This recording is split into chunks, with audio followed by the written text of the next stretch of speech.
Hello বন্ধুরা, আবার চলে আসলাম রান্না নিয়ে। আজকে কি রান্না করি দেখো। তেলাপিয়া মাছ দিয়ে কেটে ঝোল করবো আজকে এই রান্না। বন্ধুরা তোমরা কেমন আছো কমেন্ট করে জানাবা। এটা মাছ ভাজিটা হয়ে গেল। পেঁয়াজটা ভেজে নেবো, তেল দিয়ে দিলাম। পেঁয়াজটা ভেজে নেওয়া হলে এখানে সব মশলা দিয়ে দেবো।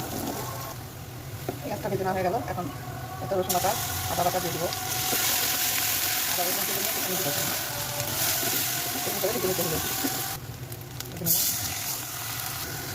মশলাগুলো দিয়ে দিলাম। হলুদ, মরিচ, জিরা জিরা লবণ দিয়ে দিলাম। মশলাটা কষে নেব। এটা মশলাটা কষে নেওয়া হয়ে গেছে। কেটে দিয়ে তেলাপিয়া মাছ ঝোল হবে। এটা এখন কষাই নেবো। এখানে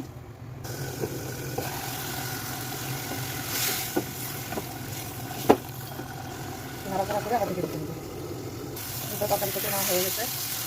এটা বন্ধুরা ভাজা মাছটা এখন দিয়ে দিলাম। ঝোলটা হয়ে গেছে, এখন ঢেকে দিই। আমার তরকারিটা হয়ে গেছে। এটা আমি একটু ধনিয়া পাতা দিয়ে এটাকে ভুনে করবো। এই তো তরকারিটা রান্না হয়ে গেল।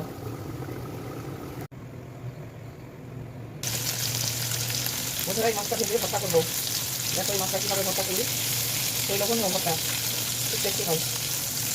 বন্ধুরা তোমরা কেমন আছো কমেন্ট করে অবশ্যই জানাবে। আর এই মাছটা তো ভর্তা করবো লবণীয় মাছের মাছের ভর্তা। তোমরা আমাকে লাইক দিবে, কমেন্ট করবে, সাবস্ক্রাইব করবে। অবশ্যই তোমাদের ভালোবাসা দিও, তোমাদের ভালোবাসা চাই। মাছটা দিতে হবে, মাছটা ভেজে নিতে হবে। ভেজে নিয়ে আটা ছাড়া করে দেবে। আটা করে তো বন্ধুরা আমার মাছ ভাজিটা হয়ে গেছে। এখন তোমরা মাছ ভেজে ভেজে ভর্তা করাচ্ছ না। তেলের মধ্যে দিতে রসুন রসুন আর কাঁচামরিচ আর একটু পেঁয়াজ ভেজে দেবে। তেল দিয়ে এমন করে ভেজে নেবে। রসুন পেঁয়াজ কাঁচামরিচ এরকম করে দিতে হবে। তারপর শুকনো মরিচা দিয়ে এরকম করে পেঁয়াজ ভেজে দিতে হবে। পেঁয়াজ ভাজা রসুন ভাজা কাঁচামরিচ ভাজা হয়ে গেল। এখন এটা তুলে দেবো। তো পেঁয়াজ রসুন মরিচ তুলে নিয়ে এখন হচ্ছে ভর্তার জন্য টমেটোটা ভেজে দিচ্ছি। এভাবে একটু হলুদ দিয়ে দিলাম, লবণ দিলাম, আমি দিয়ে দিই এটা। এভাবে ঢেকে দিলে মানে টমেটোটা একটু সিদ্ধ ভালো হয়। তখন দিলাম দিয়ে দিলাম দিয়ে তখন এভাবে ঢেকে দিলাম। পাতাটা দিয়ে দিলাম টমেটোর মধ্যে দিয়ে নাড়াচাড়া করে ভাজা। এরপর ভাজা ভাজা হয়ে গেল। এখন নামিয়ে নেব। এই তো বন্ধুরা এখানে ভাজা মরিচ নিয়েছি, কাঁচা পেঁয়াজ, মাছ বেছে নিয়েছি কাঁটা ছাড়িয়ে, ভাজা পেঁয়াজ, রসুন, টমেটো, ধনিয়া পাতা। এখন ভালো করে এগুলো মশলায় নিব।